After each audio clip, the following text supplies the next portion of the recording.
Hey everybody, happy Sabbath and welcome to Seven Trumpets Prepper channel. I had promised that I would be doing a presentation on the new moon, and this Sabbath we would go over it, whether it be full moon, first visible crescent, dawn after conjunction. Going to go over these things, and I apologize because I am like 18 minutes late getting started. And I got over here this morning, which you don't see in front of you right now, is my laptop. And I had that going, and then all of a sudden the live feed cut out, or the internet cut out. So then I would use the other computer here in the office to get this presentation going. So once again, I just want to apologize for being a little late. Now, usually on these live videos, I always take questions throughout the video. What I'm going to do is I'm going to cover a section. I'm going to stop a minute, answer a few questions. Then I'm going to go another section, stop a minute, answer a few questions. This might be a 2-hour-long live video today. I have no idea how long it's going to go. But when it's done, you know, it may be way out there. And guys, I'm not going to try to leave any stone left not turned over. Okay? So with that said, just bear with me because I'm using this other computer as well to help out today. I have already in the video description below the links to each topic each reference we're going to cover. It's already in the video description below. Okay, so as I go through them, I'm going to say, hey, I'm on this topic, or I'm on this website, or I'm on this reference. Here you go, so that you can follow along. Today, I'm going to treat this as if I was a lawyer in a courtroom, and you are the jury. Okay, I'm going to submit this before you. Please keep in mind that the Most High Yah is judge of all of us. So, you know, it is our due diligence. It's up on us, our responsibility to do our due diligence, study the word for ourselves. When we study today, the new moon, this is important because the Most High Yah's feast days are determined by it. And for those of us, whether you're Gentile or you're Hebrew, and hey everybody, I'm seeing your comments, just trying to make sure I stay focused today. I'll catch y'all here on the first question break, is that whether we're Hebrew or Gentile, we all need to focus on keeping the Father's appointed times and honoring Him in His set time. Because now any pastor man is going to tell you need to be in church on the SUN day, or you need to be in church on the SAT day. They'll all support their Romanism, okay? But now you don't hardly hear the true Sabbath spoke of, the true appointed time spoke of. So I think it's very important we get back to the foundation. All right? So the questions we need to keep in our mind today, you the jury, as I present this as a lawyer, and this is all just, you know, like I said, we're treating this as if it was a courtroom. So if you're the jury today, you're going to be wanting to ask these questions. Can we cite it? You know, because the witnesses in the past in ancient Israel would physically cite the new moon and say, okay, they'd go back and tell the Sanhedrin, Pharisees, and the Sadducees, hey, this is what I seen. Can we find proof of this method that we're going to be ending up using before Messiah and after Messiah came? Because now, whatever's going on should have been going on during the time frame of Messiah. The next thing is can a child understand it? Okay, I think that's very important. The Most High Yah said His timepiece in the heavens. Don't you just love these touch screens? Check it out. Boom! I got you. I got y'all hooked up today, I'm telling you. And so anyway, can a child understand it? You know, can I take a child outside and say, son, is that first visible crescent new moon? Or, you know, is full moon new moon? You know, these are things that we need to consider today. And does all the evidence agree? Because now I'm going to tell you, there is a lot of Gentile camps. There is a lot of Hebrew camps. They all pick and choose. Luke don't roll like that. I'm going to take it and just nail that to the wall today. Just go. And what you should see is it all agrees. Also, I didn't just go with one reference here and there. I actually pulled multiple references from multiple places on the same exact scripture. Because we need to make sure that it all agrees with itself. Don't everyone agree with that? Somebody drop me a comment if you don't agree with that. Because otherwise, I think that everything should all be in line one with another.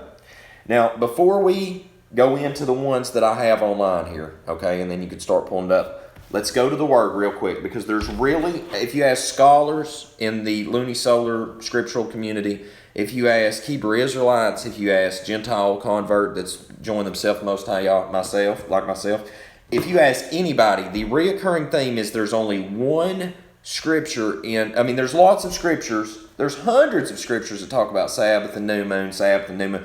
There's only one that people constantly refer back to and say, look, right here they use it to say, hey, either this is talking about the new moon for dawn after conjunction or first visible crescent, depending on how people start the immediate count after the conjunction, or either they say, hey, this supports full moon. And you say, well, what verse is that? Well, it's Psalms 81. Psalms 81, and I believe it is verse 3. Forgive me. I'll get to it here in just a second. Okay, yes, Psalms 81, verse 3. All right, guys. It says, thus saith the word. Okay, it says, blow the ram's horn at the time of the new moon, at the covering on our festival day. Now, I will put a link in the video description below, because it's the only one that don't have a link to it yet, okay? I'm sorry, because so many technical difficulties this morning trying to get this started. I had so much to share, I just didn't want to mess this up today, even if it meant starting a little late. Is the new moon, the way that after, now look, I have went to Hebrew, to foreign language school for Hebrew. I am not a master at it. But ladies and gentlemen, I invested a lot of money, a lot of time, a lot of effort, okay, in learning to read and write Hebrew, okay?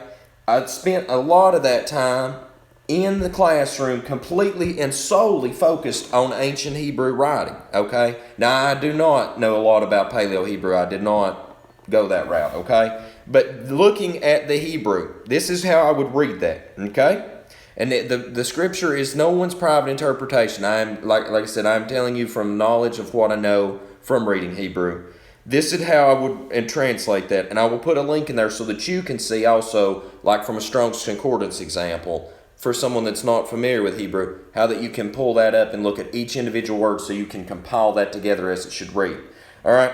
For one, there should only really be one comma put in there. If you're transliterating this over to English, it should read. Personally, I believe this is the best interpretation how that would read, and from Hebrew direct to English, it would say, blow the ram's horn at the time of the new moon, also at the covering on our feast day, or at the time appointed festival. Something to that effect is kind of how I would read that. And so in other words, you would, if you look in ancient Israel, they would blow the trumpet on new moon day. They would also blow it during festival days. So, pretty much that's how I would interpret that. And also I've noticed that when I plugged in Psalms 81:3 and looked at a multitude of scriptural translations, a lot of them only had the one comma place instead of two commas to have like three segmentations there. And it was pretty much blow the new moon, sound the trumpet in the time of the new moon, and also at the festival appointed time, or pretty much delineating to that time of a festival appointing. You say, why is this so important? Why are you making such a big deal out of this one verse? Because, ladies and gentlemen, people build an entire doctrine around this one verse. What I want this to stay in the back of your head today as we move forward through Scripture is that that verse is either saying, hey, blow the trumpet in the time when it's new moon, starting of the month, and then when the festival time comes, okay? Or it's saying, hey, literally just blow the trumpet in the time of the new moon on our festival day. That's about the only way that, you can get, okay? That's the only two interpretations you can arrive at, all right? So, what is our first thing that we're going to look at? Well, the first thing is the link in the video description below that says exposing the enemy. Please, someone comment very quickly that you have that link in the video description below, that you can see it before you. Will somebody please comment that?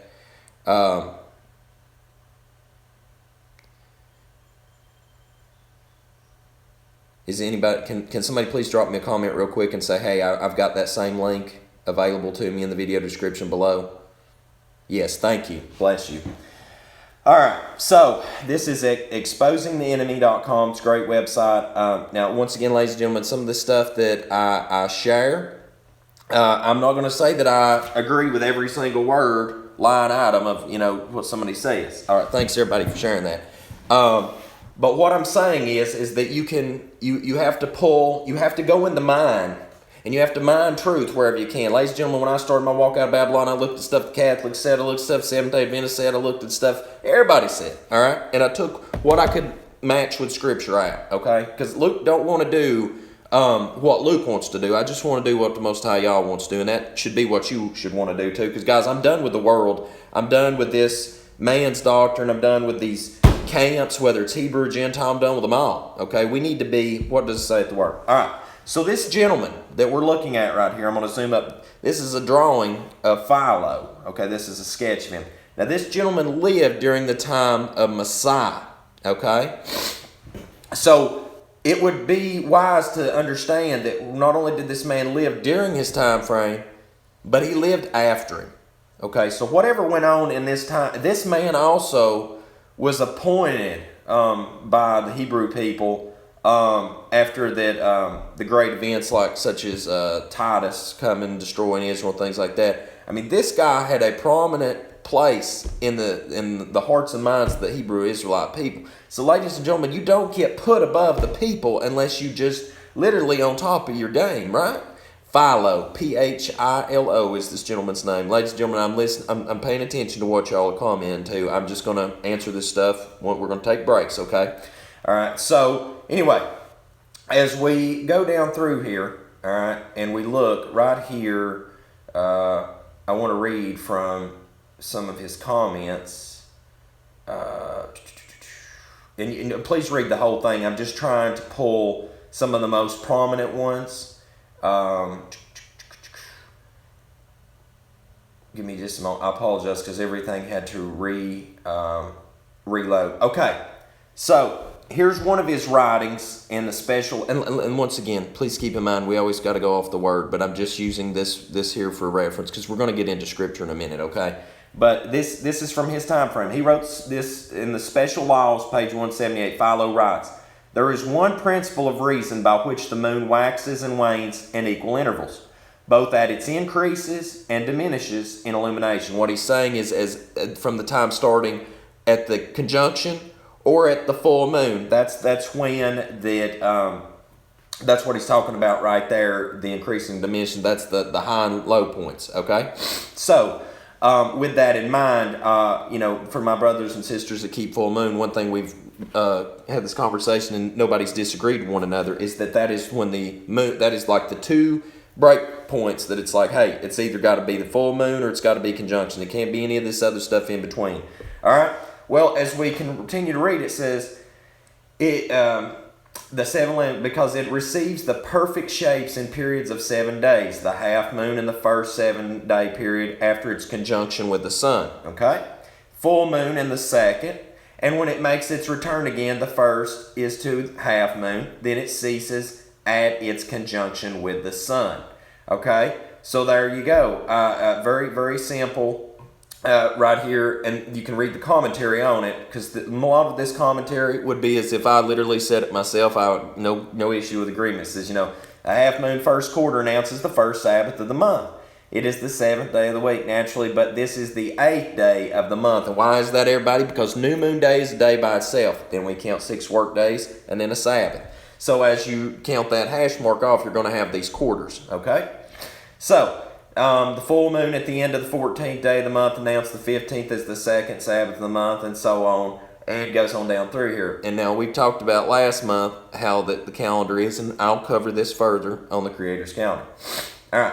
Philo gives a second witness on mating with the preliminary studies, and this is page 102. It says, "For it is said in the Scripture, on the 10th day of this month let each of them take a sheep according to his house, in order that from the 10th there may be consecrated to the 10th, that is to Elohim, the sacrifices which have been preserved in the soul, which is illuminated in 2 portions out of the 3 until it is entirely changed in every part, and it becomes a heavenly brilliance like a full moon at the height of its increase at the end of the 2nd week." Bam! So at the end of the 2nd week in a lunar month, Philo plainly says it's full moon. Now he doesn't say it starts with full moon. He says that's when you hit the midpoint to full moon. Any objections in the courtroom today? All right. Now, I understand this is a man. And I understand because this is not found in the 66 books of the Bible, somebody's going to have an objection. Somebody's going to throw that out with the bathwater. Now, look, guys, as you continue to study this stuff and everything, okay, there's going to be people that is going to argue with this and stuff, okay? Well, Clement of Alexandria, another prominent person, if you look these people up and their works of righteousness in the Hebrew Israelite community, Clement lived between 150 AD and 215 AD. Now, the reason I don't lean a lot on Clement is because I want things that was before Messiah or during the time of. But I'm just going to throw this out there for what it's worth, okay? This may not be able to be submitted to the courtroom today, but it is what it is. Volume 6, chapter 16 of the Stramata, Clement plainly writes that in periods of 7 days, the moon undergoes its changes. Nobody in the full moon camps or conjunction camps will argue that, okay? If they do, they got issues because they really don't know a lot about how they're even keeping their calendar. In the first week, though, it says she becomes half moon, okay? In the second week, full moon. Now, that's two witnesses that agree with one another right there, Philo, okay, and Clement. And the third week in her wane, so we're waning again. And again, half moon. And in the fourth week, she disappears. All right? So, there you go, guys. I don't know what more to say. I appreciate y'all's comments, guys, that Scripture's starting to confirm what I'm saying as well. But,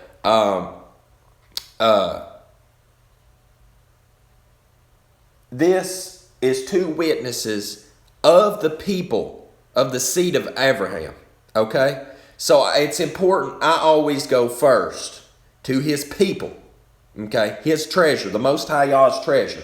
So this is seed of Abram, okay? So when these people lived in this time, I will sit at their feet first before I will sit at the feet of the camps of Hebrew Israelites today and Gentile converts today that think they got it figured out. I'm going to sit at the feet of the ancient people first, okay? Because if anybody knows, the number one thing I always tell people is listen to the elders first. I mean, I'm the number one person.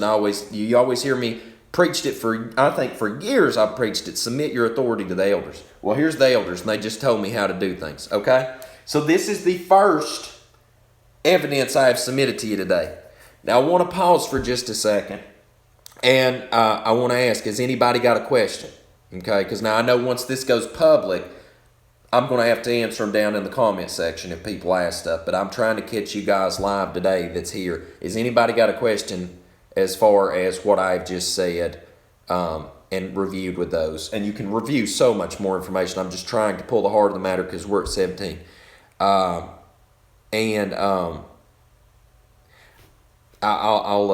faithful servant of the Most High, y'all, just shoot me an email. We try to help a lot of people network together out here in Tennessee. All right, moving to next is worldslastchance.com. Now, guys, I'm going to tell you real quickly before we get too far into this.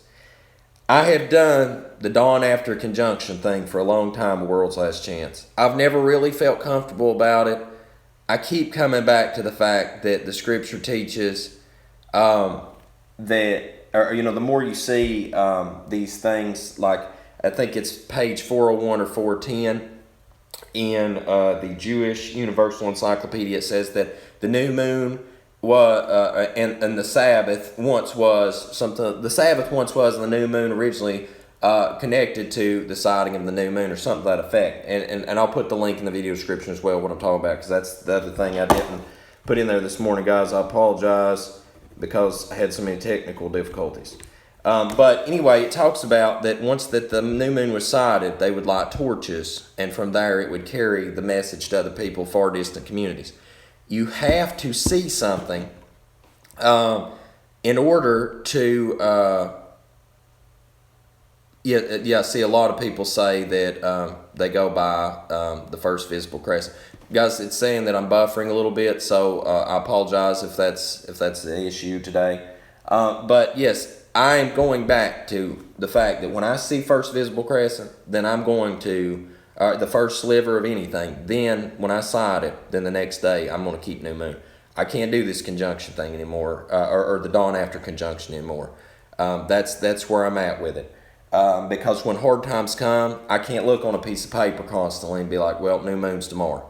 I'm going to cite something before I walk in it anymore, and that's where I'm at. Nikki said that if anybody is having a hard time seeing the video, it's buffering to exit out of the video and come right back, and it does help sometimes. Thanks, Nick. I love you, girl. Okay, so World's Last Chance. This next link, I apologize, guys. This timer thing on the computer is getting irritating today. As you go down, World's Last Chance has a great presentation about the new moon. They also break down Psalms 81:3. As you can see right here, they break that down pretty much, explaining out the same way as I did about the festival. I'm not saying that I'm not bringing that up just because they agree with me on that. I'm going to bring things up they probably might not agree with me. Okay. So anyway, they also reference Philo. So the things that I brought up, you can also read a double output of that over onto them, of lots and lots of writings of Philo, as that it concludes the same things that I brought up earlier. Because right here in one portion of this is Philo, Special Laws 2, section 26, page 140 to 142. It says in the following quotations, okay, it says, Philo plainly states that New Moon Day follows conjunction and that the months are reckoned from conjunction to conjunction. And that third festival is that which comes after the conjunction, which happens on the day of the new moon in each month. And there was something I want to backpedal to right here that Philo said in that other one, that it says that it is visible to the outward senses. Now, it's somewhere in that text, guys. I don't have the time to go back over right now because we need to keep moving forward. But he speaks about it being visible to the outward senses. Now, how can you sense something if you can't see it? Okay, that's the thing that gets me is, you need to be able to sight something. Now, the folks that go out full moon will physically go out there and sight something. So why is it beyond the mentality to go out there and physically sight the first light being restored to the rebuilding new moon, the Kodesh, and Hodesh, and look at it? Is that beyond reason? No, I think not. Okay, so moving on, we're going to go to Sirach, because I've seen Hebrew Israelite camps, I'll just say one in particular, that have hounded it. Just hounded this verse, or the Sirach. But I've seen how it was twisted and used. Sorry about that, guys. Had a quick cut in on the feed right there. And so anyway, the interpretation that they used on Sirach, I think, was very twisted up. I'm just going to personally say, okay.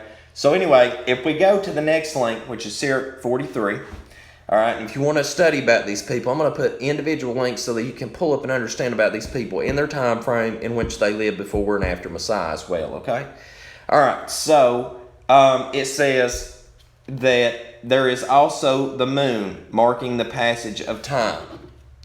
Right here, and it says, an eternal sign of the changing seasons, all right?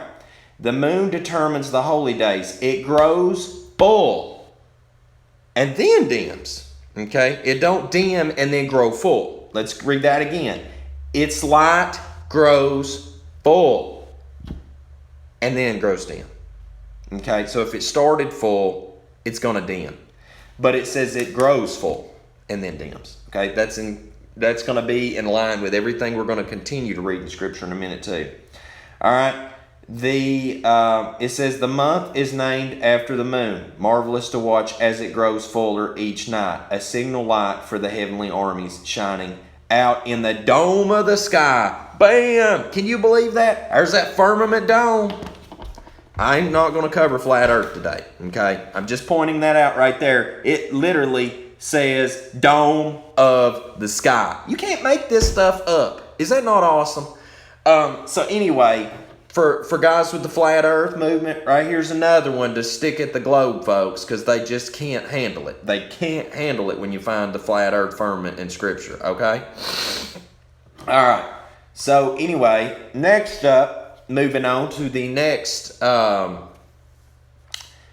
link that we have below there. Here we are talking about Simeon. And it says, how glorious he was when he came out of the most holy place. He was like the morning star shining through the clouds, like the full moon, like the sun shining on the temple of the Most High, like the rainbow gleaming in glory against the clouds. All right, so now when we see this verse being used, like, you know, it talks about the full moon and everything, there is another link that you can go to. It's a great book. It's about Simon the high priest in Sirach 50, and it talks about Simeon. And as you go down and it breaks it down, though, the way that you look at the writing of the full moon there, it would appear that we're looking at the festival season or festival with this, you know. So to me, guys, when they try to twist up Sirach's words, it's troubling to me, because it says not only one, the moon determines the holy days. Okay, it says its light grows full and then it dims. Okay, well, now the crowd that uses this for full moon, the way that should read then is it should say it dims and then it grows full, because it's restoring back to start the new month. Okay, this troubles me, because guys, I don't want to twist up Scripture, man. If it was the first quarter phase that we needed to do to start new month, it ain't. But I'm just saying, if it was, then I would walk in it as long as it lines up with Scripture. But let's not twist up Scripture to meet our agendas. It's just wrong, guys. Okay, so now here's the one that people nearly stroke out and have a heart attack on, because they can't stand the book of Enoch. People will not touch the book of Enoch. I don't understand it, because there's direct quotes out of it. There's so much reference material to it throughout the Scripture, and direct quotes. Okay, quotation out of it. All right, so with that said, I found, I love Enoch too, brothers and sisters. And I'm going to pause right after Enoch so that we can discuss some stuff. Now, the book of Enoch, many people reject it for various different reasons. I think the biggest reason it was taken out of the Scripture is that it confirms three things for people. Number one, it confirms that there is this lunisolar scriptural calendar. It confirms that Messiah did pre-exist before that he came down. What I mean by that is that, you know, he talks about seeing the Son of Man. You know, I mean, he sees Messiah in the presence of the Most High. It talks about so many prophecy of Messiah and everything. And then lastly, I think one of the biggest kickers is the flat earth.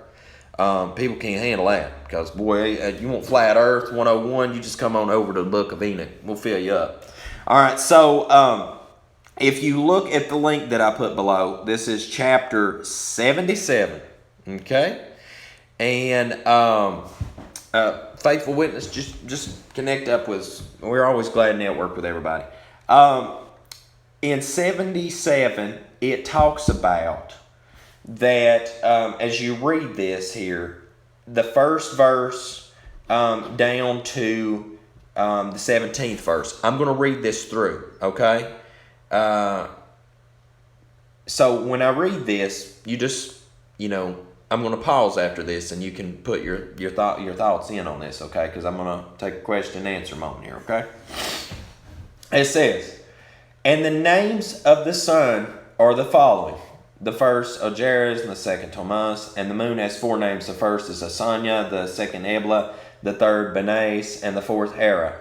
And these are the two great luminaries. Their circumference is like the circumference of the heaven, and the size of the circumference of both is alike. Flat Earth community has already been sounding that hammer right there, sounding the horn, beating the hammer on the bell right there, that both these luminaries are the same size. They're not, you know, the sun is not millions of miles away and huge. Okay, so right there, that's confirmation of flat Earth, and that's a confirmation of what, you know, we see out there in the world now. So right there you go.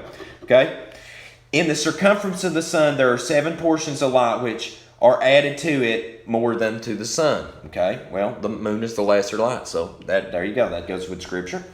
And in definite measure, it is transferred till the 7th portion of the sun is exhausted.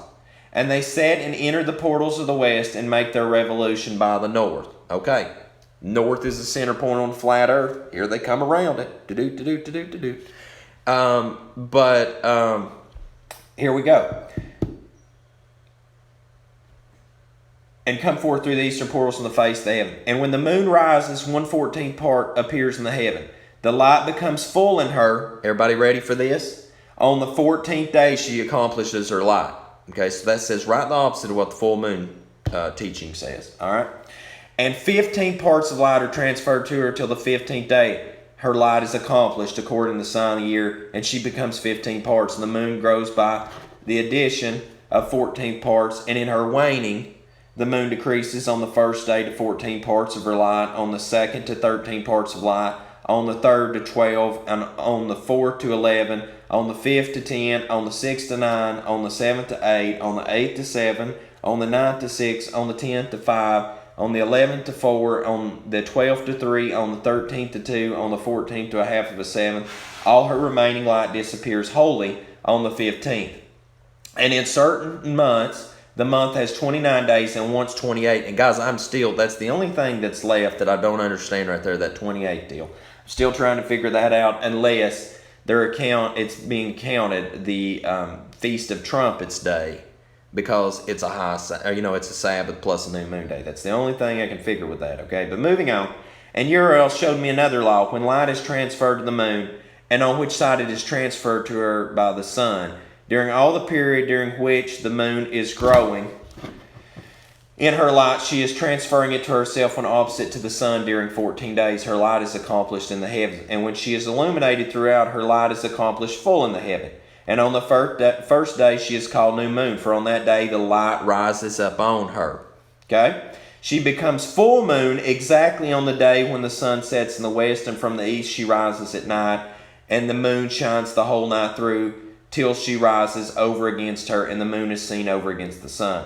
On the side whence the light of the moon comes forth, there again she wanes till the light vanishes, and all the days of the month are at an end. And her circumference is empty, void of light.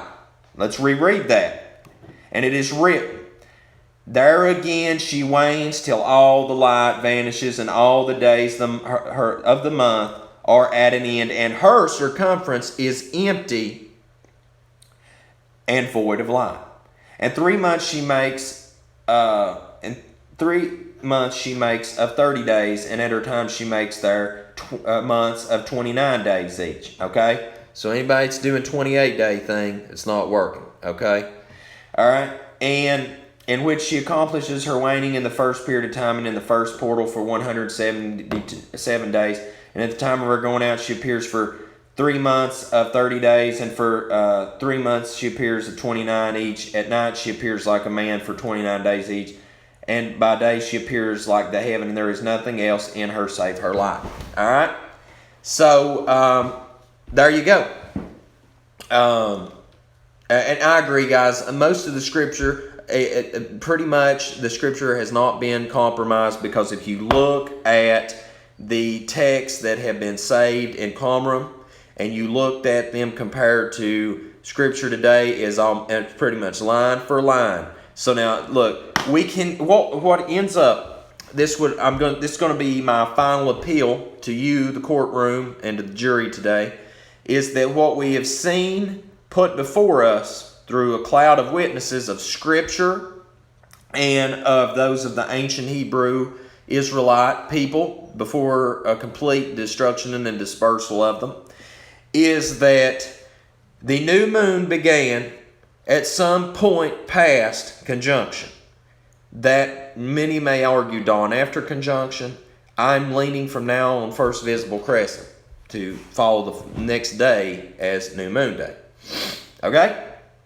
So, with that said, the full moon is the fact that, if we're using full moon, we cannot find a scriptural reference in the weight of the 66 books, ancient texts, ancient writings, and ancient references. So I would submit to the court today that the following the conjunction, I think we all should go out, sight the new first visible crescent or first sliver afterwards, and the following day be dawn or the new moon day. I'm in disagreement from this day forward with world's last chance as to the keeping of new moon. I appreciate that many have requested that I sit down and study upon this. I know we all are going to have to give an account before the Most High Yah one day. This, I hope, when I stand in judgment before Him one day, this day that I'm doing right now will be submitted on my behalf, because I have no other witnesses to go to. I have no other text that I can look at. I have no other references to go on than these things that I've given to you, and then the Scripture itself. So, ladies and gentlemen, I would encourage you to do your due diligence and study this out, because I find the full moon doctrine to be an error. I still love my brothers and sisters that follow the full moon doctrine, because anybody that's making an effort to keep the lunisolar scriptural calendar in its appointed time and the feasts in its appointed times, then, at least people are making an effort to keep the Father's calendar. Many are not. Okay? If you worship on the Roman calendar, on any of its days, going to the church house with the intent that is Sabbath, such as the SAT day or SUN day. I understand that the scriptural lunisolar calendar, by keeping it floats right through the Roman calendar, so Sabbath may be on one of those days from time to time. But the ones that believe the Roman calendar is right, and they walk in that, and you go to worship on these days, you can't do that and call that right. Betty H., World's Last Chance used to go by the crescent sighting and then have new moon afterwards. Then they moved to dawn after conjunction. Ladies and gentlemen, the problem that I've noticed after following that for a long time, because I used to do first visible crescent, and I'm going to return back to that. It's ate at me ever since. I just never felt comfortable about that, is that I have noticed that if you look at dawn after conjunction, sometimes you may have the first visibility there, and it be you still be the dawn after conjunction. Problem with that is that's not always the case. Okay, so I encourage everyone with the such as the writings of Philo, and I'm going to try to find this real quickly here. There is a link. I know why that I couldn't find that a minute ago also, and then I'm going to go to taking questions with everybody, is right here, is if you go to the one that's ministersnewcovenant.org, Philo's writing right here. There should be one that says, be viewed with your outwardly senses. It's in one of these, guys. I'm sorry, I was reading so much of this the other night. Anyway, he states that, to be viewed with your outwardly, it comes to the point where it can be viewed with the outwardly senses. And my question to someone is how can you view something with your outward senses when that you're doing dawn after conjunction? I mean, please somebody answer for yourself how that's possible. Okay, because then we just get into calculating, and that is the Scripture talks about the moon being a faithful witness in the sky.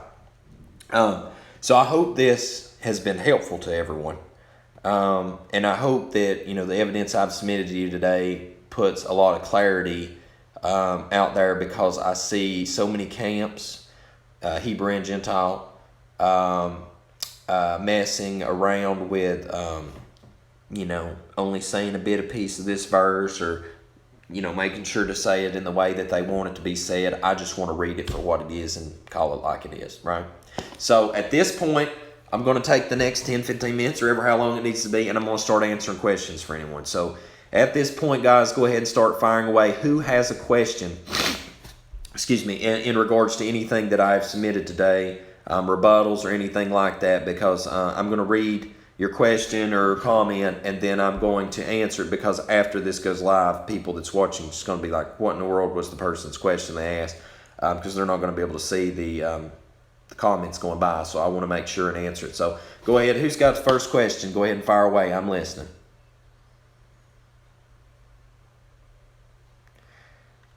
Okay, where are we at in Tennessee? We are in East Tennessee, about 40 miles east of Knoxville. How do you check your DNA and bloodline? I'm guessing that's in reference to who the Hebrew Israelites are. Okay, well, for anybody that, okay, Matt, that's a very good one. I'll come back to that and go over that in just a second. For those that were wanting to know their bloodline, this is a little off topic, but I'll answer that one really quickly. The DNA, if you do a DNA check, it pretty much, if you're anywhere from Europe, anywhere around there, European ancestry, you're probably a seed of Japheth. Now, if it's from Africa, there's a good possibility you may be from the seed of Ham. If you're a displaced Hebrew Israelite, such as the so-called black man, there's a good possibility you're the seed of the Hebrew Israelite, okay? Of Shem. And sorry guys, the computer's driving me nuts behind me. And so with that said, that's pretty much when you look at your DNA, you can tell that, because I can trace mine all the way back to Siberia, so I know that I'm from Japheth. Okay, now back on topic though, Matt asked a question, or he commented that conjunction can be found manually too. And so the thing with it, guys, is we got to go back to the questions I asked. Can we cite that? Can a child go out here and be like, well, tomorrow's new moon? No, you can't do that with calculation. It's going to be really hard for a child to understand that. And I know this is something the elders are supposed to be telling children, hey, tomorrow's new moon day. I find serious issue with that. Secondly, can we find it before and after Messiah? I don't see them doing a manual calculation for new moon, because you know, you look all the way back at David standing out in the field with Jonathan, and they're like, yeah, I think tomorrow's going to be new moon day. You know, I mean, they could see the month was winding down. And also, you know, that defeats the fact of why would the Pharisees, Sadducees, those at the Sanhedrin have people going and citing the new moon and coming back as witnesses and telling it to them? You know, that's the thing. Okay, faithful witness, I'll answer that one next. That's a great question. What to do on New Moon Day. But I want to finish answering Matt real quickly. But the next thing is, can a child understand that? You know, I'll absolutely keep those in prayer. You know, a child can go out and see the first visible crescent. You know, my son could walk out and be like, hey, Dad, I think tomorrow's New Moon Day. You know, that's very plausible, okay? Secondly, does all evidence agree? Yes, it would appear that, you know, using the first little visibility after the conjunction, that we have a new start. Okay, because what's going to go down, guys, is, like I said, if you roll a World's Last Chance teachings, and this is the only thing I really disagree with World's Last Chance on at this point, okay, I'm just going to be straight with you, is that if you go with that, the dawn after conjunction, sometimes you're probably going to have the first visibility happen in the same day that the conjunction happened, and so that very next day, you'll probably still be on the same line, both of them. You know, that's... And so anyway, the question was asked, what to do on new moon? Okay. Yeah, now, Matt, I'll also answer that in a second too. Okay, I'll answer that in just a moment as well. What to do on new moon day? All right. Well, on new moon day, I don't buy and sell. Okay, I don't work. If I do work, it's for the kingdom, or, you know, for things for my own self. I don't do servile work. You know, on that day, I don't worry about cooking, okay? Because, I mean, obviously, Israel conducted war on New Moon, which, when I say war, they walked around Jericho, okay? Because they didn't profane the Sabbath, because 6 days they pulled that off. And the seventh day they ended it, and the following day was Sabbath. The only way you get that 6 work days, and then new moon being a day by itself. All right. Somebody also asked about sundown and stuff like that. I'm going to get to that question in a minute. The question about reading about scripture or crescent throughout the scripture. Crescent has been associated a lot with idolatry, but now also the sun is completely associated with idolatry nowadays. So now my question is, now does that mean we throw the sun out and say, hey, wait, I can't count on you to be my light for the day because you're used for paganism? No, we go out every day and we start the day when the sun rises, and when it sets, the day's done. The same thing which should be applied to looking at the new moon. The new moon starts with the first little bit of light. It becomes full. Then it goes dark again. Just like the day starts dark, it starts getting bright, gets the head of the day full, and then it goes dark. Nature testifies of itself, ladies and gentlemen. I mean, I can't understand that.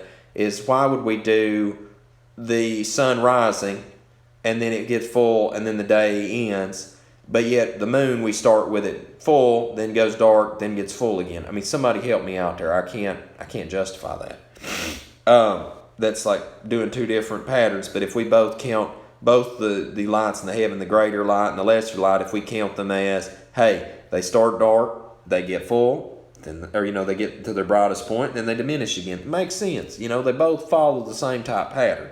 And once again, what this presentation today pretty much will boil people down to is you have a decision at this point. Is you're going to have to go dawn after conjunction, or you're going to have to go with the first visible sighting of the new moon and start your month from there. I have not seen good rebuttals against the first sighting of the new moon.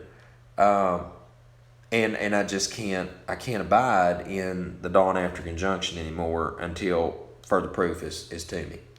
Okay. All right. So anyway, with those questions answered, has anyone else got any questions? Because guys, I'm going to give it about 10 more minutes if anybody hasn't got anything here.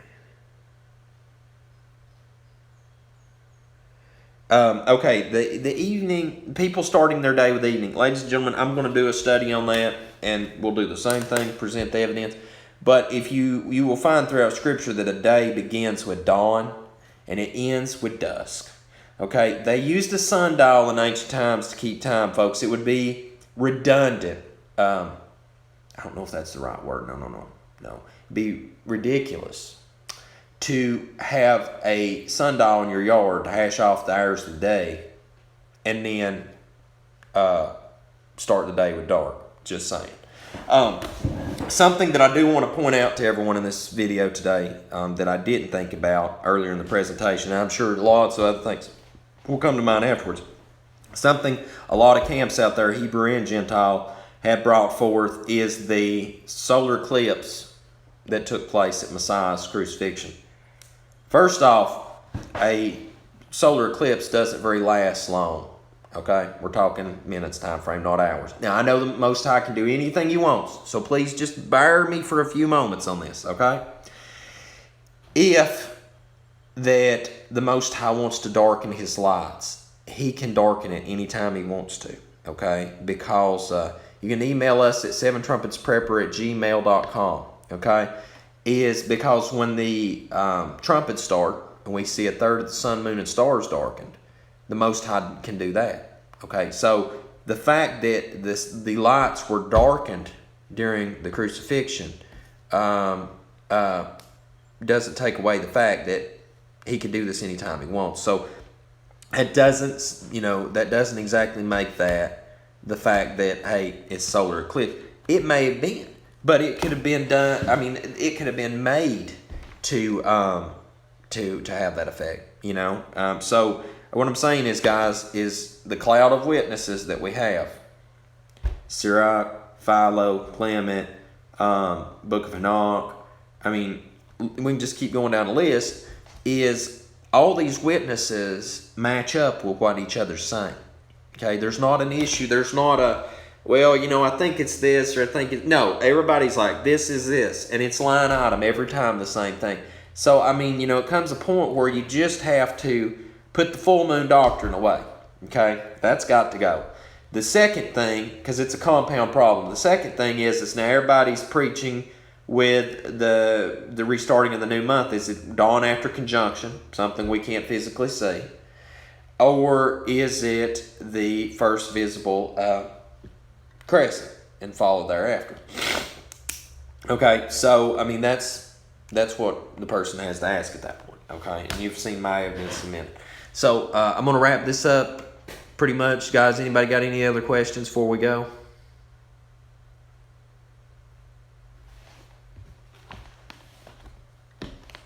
Anybody got anything?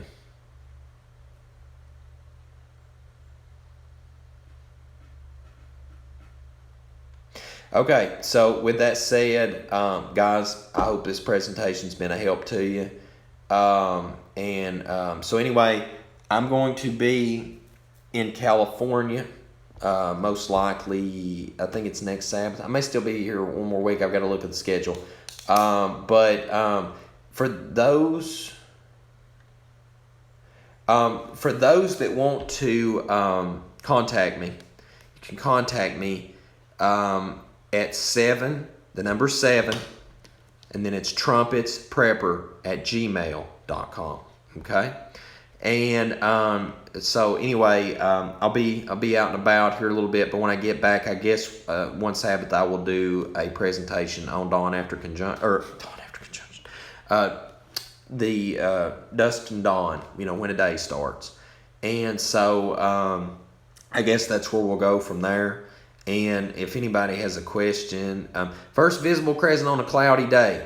Really quickly, I want to answer that. It's a great question, because for someone that has always done this ever since I swapped to keeping the lunisolar scriptural calendar, it seems what appeared to be done in ancient times was if the first visible there wasn't visibility on the 30th day, then the next day, they kept New Month Day anyway. And that kept that from becoming an issue. And guys, the dome firmament, whoever asked about the dome firmament, that is in Sirach. Right here, I'll bring that back up. That is a great reference. I've not seen anybody reference that in the flat earth community right now, but it's the 8th verse of chapter 43. Yes, and all the lights come from the east to west, so we have that circling on the flat disk there under the firmament dome. Something that NASA is going to have a hard time rebuttaling if the scripture, people take time to look at the scripture. So guys, I've enjoyed being with you. Hope this live has been a help to you. I'm so sorry that I've struggled in the past to get the links in the video before we do the live. They are all in there today, with the exception of the Psalms 81 link, and I think there's one other that I will review and figure out which one it was in the video, and I'll put that one in there as well. But I hope you study this. I hope you take the full weight of evidence. I hope you don't cast something out just because, I don't like this or I don't like that. Look at everything in comparison. I think you'll arrive at a beautiful standpoint at the end of the day where nobody can move you. And so with that said, guys, thanks for joining me on this Sabbath. I love all of you to the dome and back, as my family says to each other. And until we see you again at Seven Trumpets Prepper Channel, I hope you have a most precious, blessed Sabbath day in Yahushua's name.